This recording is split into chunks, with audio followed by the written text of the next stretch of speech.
I'm sure this is no surprise to anyone that watches these videos, but yeah, I'm back in Death Valley again. And I live not too far from Death Valley, about a 6.5 hour drive, which in the scheme of things is something that I can make that drive after work.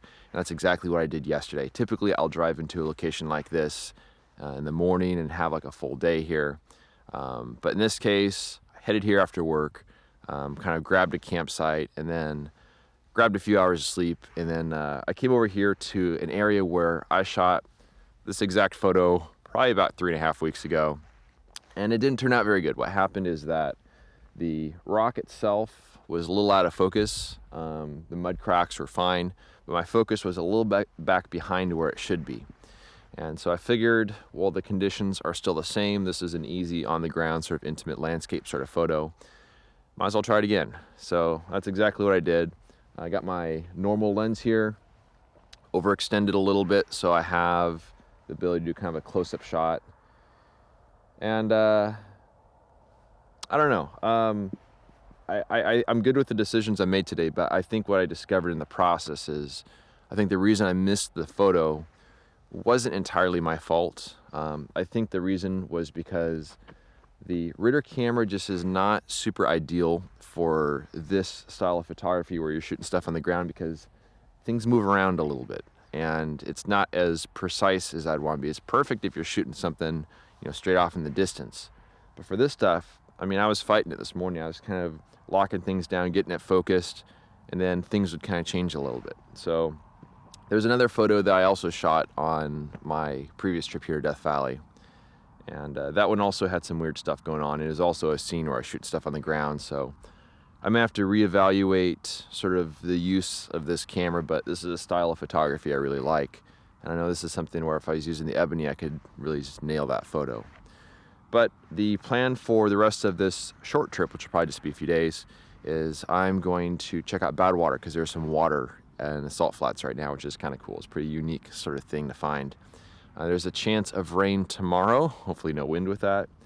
And so that might mean I have some interesting clouds at sunset. Could be gloomy too, gloomy could be good. But back here in Death Valley, exposing some more film. I exposed 2 sheets already this morning.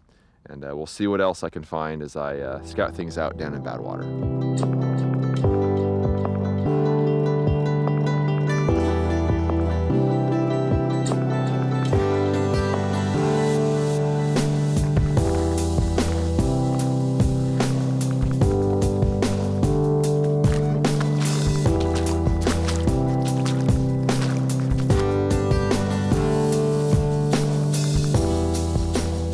I've arrived at the Badwater Basin area, and it's been many years since I've taken any photos here. I've taken some really cool photos at this location, but the conditions I think have to be fairly unique for me to feel like I want to come back here, and with some water here, it definitely sort of fits the category. So I brought my pack out, and something I learned in years past is that it's really nice to take a chair out here. Otherwise, try to figure out where you're gonna put the pack down without everything kind of getting all wet and salty and nasty. So I got that. There's some interesting salt formations here, probably about a 1/4 inch of water here in the salt flats. And I have a feeling that it's gonna be sort of a cloudy, sort of gloomy sort of sunset. I'm starting to see some clouds like that one up there, which gives me the feeling that the wind's starting to pick up a little bit, at least at some of the higher elevations. But I've done pretty well here in the past with sort of the cloudy, gloomy sort of sunsets. So I'd be very happy with that. But I'm gonna get my camera set up, wide angle lens, composition of the Panament's pretty straightforward. And I've got probably about, like 4 hours or so until sunset. So got a lot of time to think this one's through. All right, so I'd say about an hour has passed since the last video. And I have the Ritter camera set up here. It's a bit of work to configure this for shooting a wide angle, but I have my 150mm wide angle lens on there. And basically I have to unhook the front bellows, disconnect the front stander to kind of swap around these carbon fiber pieces here. But I had the lens on there. It looks a little goofy, but that's just kind of how you have to do this because I have to do a drop bed setup. But my composition is this salt sort of polygon there in the foreground, and then just kind of a simple horizon there with the mountains, the reflections, And the clouds are starting to build in here, which I'm cool with. I'd actually be happy if it was kind of a cloudy sort of sunset. Just no wind, please. I've already done that. That was not good. But yeah, so it basically is just a really simple composition. I'm putting this salt polygon here in the lower right corner. I like to put things in the lower right corner. It looks really clean on the ground glass. So I'm really looking forward to seeing how this sunset's gonna be. I still have a lot of time. So I think I'm gonna end up going back to my truck and grab a few things. I do wanna grab basically a dry sack I'm gonna fill with water and hang for my camera, because I know you guys are cringing right now, but I think I gotta kind of have to leave my camera overnight, and I gotta start doing it sometime again. But yeah, I'm gonna be really nervous about that. But I'm not expecting much from sunrise. This might be more of a sunset thing, because I think it's supposed to maybe even rain a little bit overnight. But that is the plan. I'm happy here, very zen-like. I'm kind of all on my own out here. No one else is out here right now. And this is the Death Valley that I love. Well, several hours have passed, and it's definitely becoming a little bit more overcast, which is exactly what I figured was going to happen. I think this is going to be one of those evenings where it just kind of goes from cloudy to night, and you don't really quite know when the sunset happens.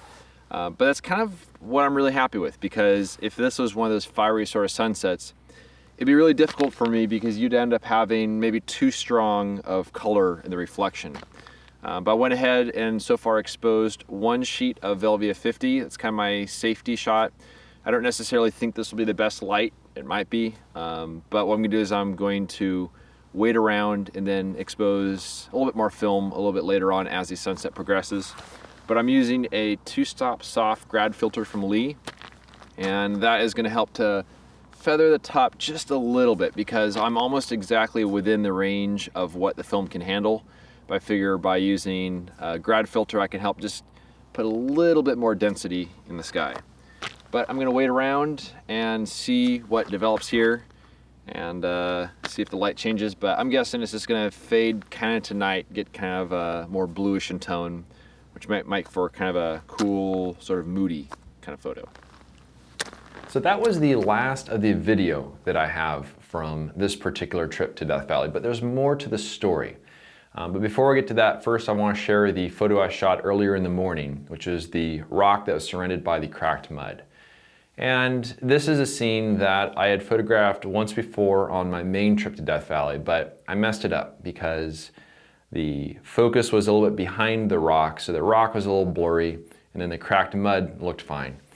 And I thought that there was something, maybe because I was unfamiliar with the camera or something along those lines, but when I set up the shot the second time around, I really struggled with it, because it seemed like I would set up a composition, I'd set up all the movements and get everything all in place, and then things would move a little bit on me.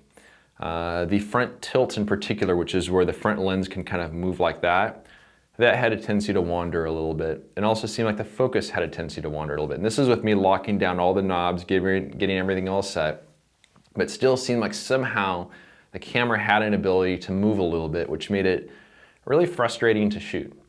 And this second time that I shot that scene, I did nail everything just fine. So it is in focus. I have the plane of focus following the ground perfectly. So everything's nice and tack sharp. But it was a very frustrating experience setting up the camera. And I commented on this a little bit during the video when I was in the field, but basically I felt like the camera was kind of getting in my way as far as setting up the shot. And I think it's partially because I am very spoiled by the ebony, because the ebony makes those sort of photos quite easy to do. And not only that, I can also use a bigger, heavier lens that's brighter, so I can see even a little bit better what I'm doing. So I had a little bit of second thoughts about the Ritter camera after taking the photo that morning. But then when I went to Badwater and I set up for the wide angle, basically I have to kind of reconfigure the camera, and I made it work. I had plenty of time. But if you want to simply put a wide angle lens on the camera and then put a normal lens on the camera and kind of see how it looks through both lenses, it's really hard to do that, because you have to kind of disassemble the camera and reconfigure it. So I'm all about, a slow pace as far as, working with the cameras, but when it gives you such a slow pace as far as, you know, even switching between two lenses, that at a certain point does start to get in the way a little bit. But I went ahead and made my sort of evening exposure as the skies were very overcast. And again, I used Velvia 50. I used a Lee 2-stop soft grad filter, which on large format is extremely soft as far as the transition, to the point where you have to kind of just guess where that transition is going to be.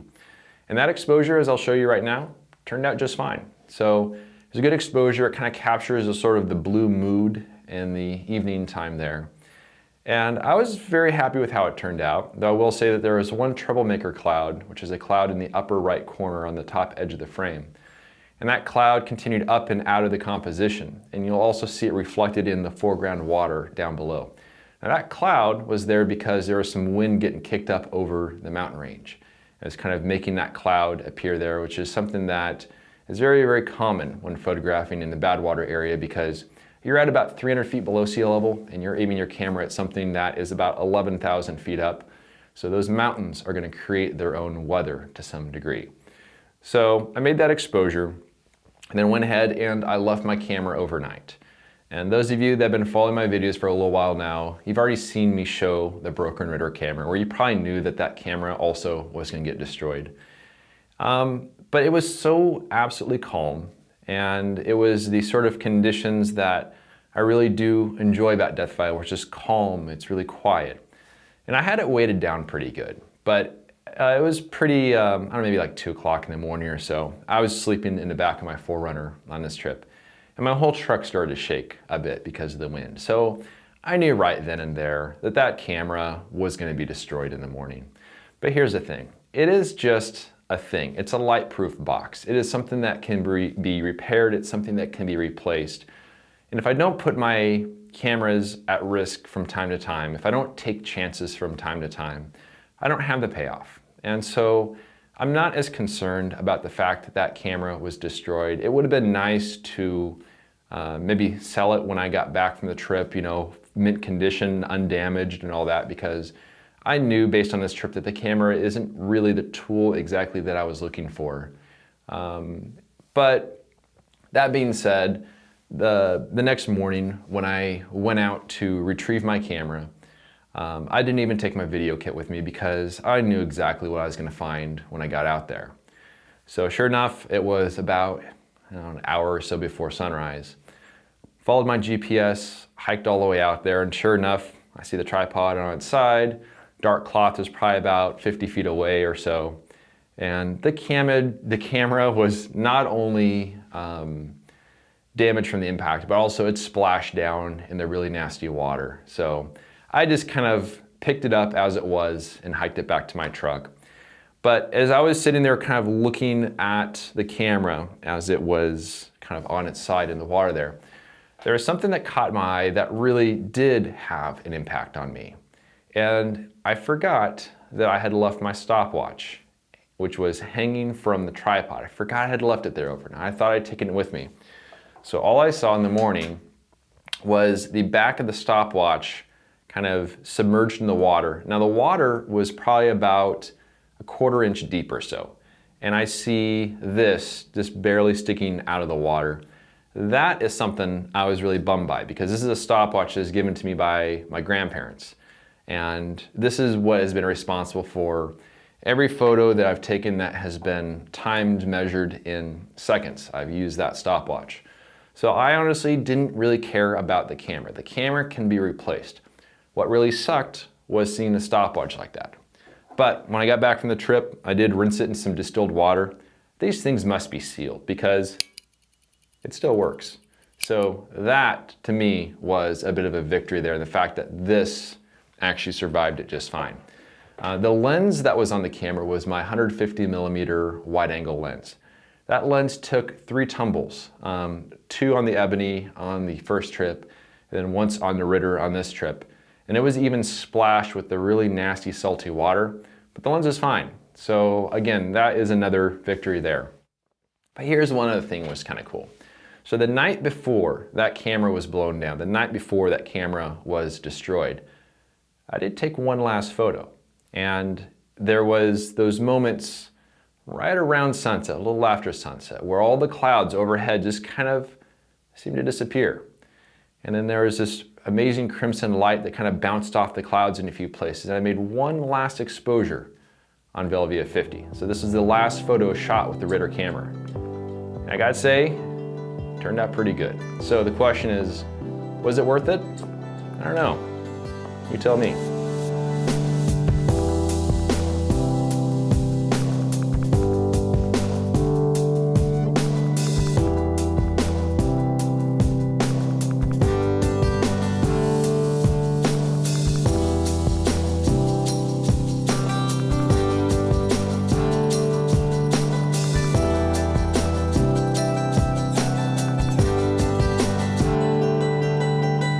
If you love this content and want to help support my journey, you can do so by subscribing to my YouTube channel, telling a friend, or sending a voluntary contribution of just $24 a year with PayPal or Patreon, and depend on the generous support of people like you to produce this ad-free content.